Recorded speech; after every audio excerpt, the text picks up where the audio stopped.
고점에서 이러한 캔들 형태가 나오면은 별로 좋지는 않아요. 26,600달러만 좀 주시를 하면서 만약에 여기서 지지를 받고 다시 크게 상승을 했을 때 양봉 마감이 이루어진다, 거래량도 동반이 된다면 그때는 네, 안녕하세요. 뉴스원TV 구독자 여러분, 금융증권부 김지현 기자입니다. 비트코인이 지난 한 주 한때 27,000달러 선을 좀 반납하면서 하락세로 좀 전환한 듯 했으나 또 다시 회복세를 보이기도 했는데요. 또 그러다가 또 다시 어제부터 또 하락을 시작했습니다. 일명 롤러코스터 장세가 계속되고 있는데, 이런 와중에 이번 주에는 기준금리 인상폭을 이제 결정하는 FOMC 일정뿐만 아니라 주요 거시경제 일정들이 좀 몰려 있습니다. 투자에 있어서 어떤 일정들을 좀 주시해야 되는지, 또 비트코인이 현재 어떠한 위치에 있는지에 대해서도 좀 알아봐야 되겠는데요. AM 매니지먼트의 송승재 애널리스트와 함께 오늘도 함께도 알아보겠습니다. 안녕하세요, 애널리스트. 네, 안녕하세요. 네, 비트코인이 지난 한 주간 어쨌든 최종적으로는 일단 상승을 하면서 마감을 하긴 했는데요. 좀 계속해서 뭐 상승과 하락을 좀 계속해서 반복하고 있는 장세를 보이고 있어요. 비트코인의 이러한 가격 변화에 좀 어떠한 영향을 미쳤던 일정들이나 내용들이 있었는지, 그런 거에 대해서 좀 먼저 소개 부탁드리겠습니다. 네, 우선은 뭐 지난주에 좀 많은 일정들이 있었는데요. 대표적으로는 일단은 이번 주에 FOMC 회의가 있었기 때문에 지난주는 미 연준들의 발언이 좀 금지되어 있는 블랙아웃 기간이었다. 그래서 특히나 좀 경제 지표라든지 기업 실적인 부분에 영향을 좀 많이 받았다고 생각을 하거든요. 그래서 주 초반 같은 경우 이제 뭐 시카고 연은이나 댈러스 리치먼드 제조업 지수가 마이너스 수치를 기록하면서 경기 침체 우려가 약간 좀 생겼고, 그 이후에 이제 실적 발표 과정에서 퍼스트 리퍼블릭 은행이 이제 3월경에 예금이 대량으로 인출되었다라는 게 사실 확인이 되면서 좀 이제 은행권 위기도 좀 부각이 됐죠. 그렇게 되면서 증시가 주 초반엔 좀 약세를 보이는 듯 했으나 이제 주중에 이제 중간쯤에 들어서면서 이제 마이크로소프트나 구글 그리고 뭐 메타 같은 경우 후실적이 나왔죠. 그렇게 되면서 이제 미 증시를 상승견인했다라고 볼 수 있고요. 대표적으로 이제 기술주 위제 중심으로 이제 강세가 나타나면서 좀 미 증시가 좀 강세를 보이지 않았나 생각을 하고 있습니다. 그래서 마지막 주 후반까지도 개인 소비 지출 물가 지수 같은 경우도 좀 무난하게 발표는 됐다고 생각을 합니다. 다만 이제 근원 수치 같은 경우 약간 좀 둔화세가 좀 동결이 되고 위축이 되는 그런 움직임이 있어서 이거는 향후 또 FOMC 기자회견에서 제롬 파월 연준 의장 좀 발언도 좀 주목해 볼 필요가 있을 것 같아요. 네, 그 말씀해 주다시피 이번 주에는 이제 FOMC가 있는 주이고 기준금리 인상폭이 이제 결정이 될 것 같은데, 현재 시장에서는 25bp 인상을 좀 유력하게 보는 분위기죠. 네네. 일단 일각에서는 좀 이번 기준금리 인상이 연준의 지금 기나긴 금리 인상의 좀 여정의 마지막이 될 수 있다, 뭐 이런 예상도 좀 있어요. 애널리스트님 보시기에는 좀 어떻게 보고 계신가, 좀 그것도 궁금합니다. 네, 일단은 뭐 이제 최근 그 경제 상황만 봐도 사실 경기 침체도 점점 이제 커지고 있고, 이제 물가도 어느 정도는 좀 잡혀가는 모습이 좀 있었잖아요.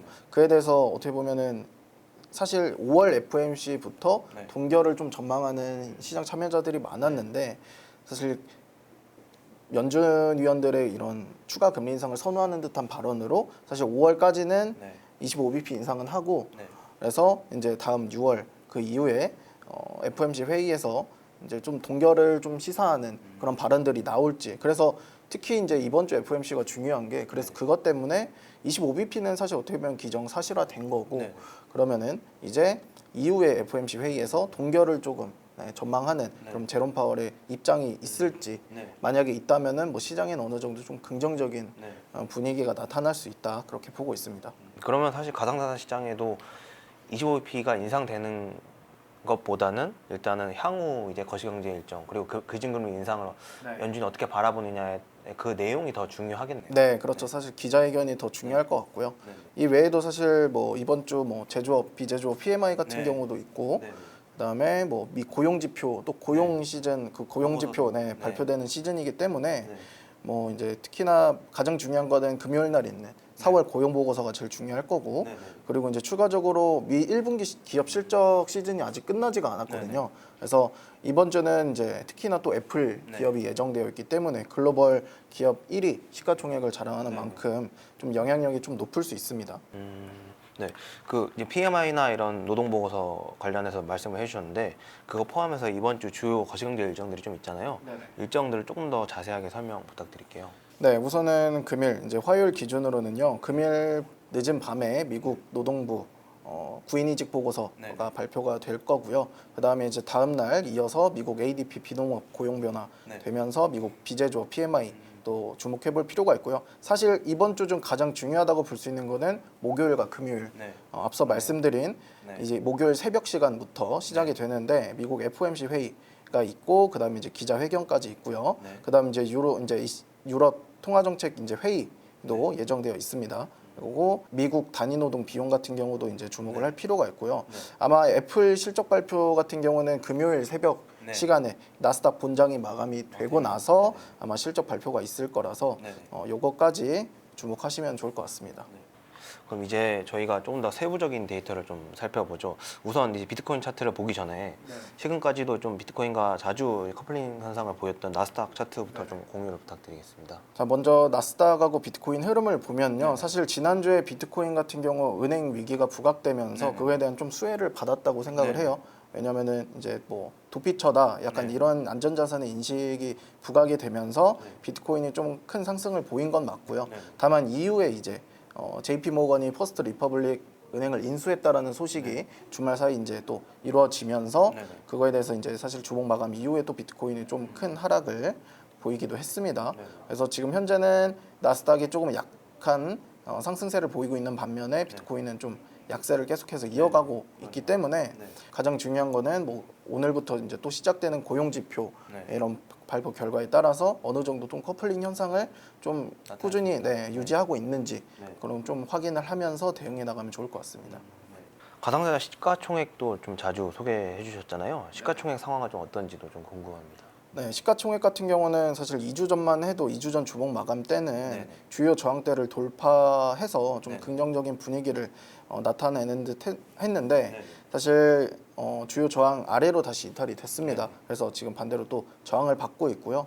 역시나 그래서 시가총액 같은 경우는 1.18 트릴리언 위로는 좀 계속해서 안착하는 모습을 보여야 아마 좀 많은 시장 참여자들이 원하는 그런 뭐 알트들도 활발히 움직여주는 그런 장세가 나타나지 않을까 기대하고 있습니다. 알트코인 얘기해 주셔서 이제 또 참고해야 될 만한 지표가 비트랑 이더 도미넌스도 많이 얘기해 주시잖아요. 예, 그것도 좀 소개 부탁드릴게요. 네, 최근 들어서 이제 사실 많은 투자자들이 주목하는 부분이 도미넌스라고 저는 생각을 하는데 비트코인 도미넌스가 생각보다 너무 강세를 보이고 있는 바람에 알트들이 굉장히 위축되는 움직임을 계속해서 보이고 있고 근데 최근에 뭐 1, 2일 사이에 보면은 이더리움 도미넌스가 약간의 좀 반등을 하려는 시도는 좀 있는 것 같거든요.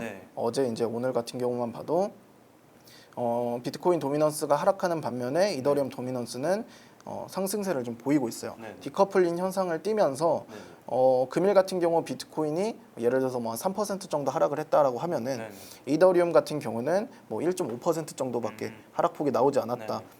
굉장히 좀 선빵을 보여주고 있기 때문에 계속해서 뭐 이더리움 도미넌스를 좀 주목하시면 좋을 것 같습니다.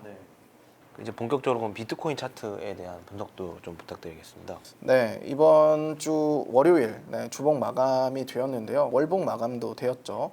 그래서 월봉을 보면은 고점에서 스피닝 탑 캔들 형태로 이제 마감은 됐는데 사실 고점에서 이러한 캔들 형태가 나오면은 별로 좋지는 않아요. 근데 일단은 우선 양봉으로 마감되었기 때문에 이 월봉의 저점을 깨지 않는 이상 저점 같은 경우라면은 이제 26,900달러 정도가 되는데 종가 기준으로 이탈하지 않는 이상 아직은 좀 기대해 볼 수 있을 것 같고 주봉 같은 경우도 사실 이번 주봉 마감은 뭐 상승 잉태형 캔들이라고 해서 장대 음봉이 형성되고 난 뒤에 바로 윗꼬리하고 아랫꼬리가 좀 달렸죠.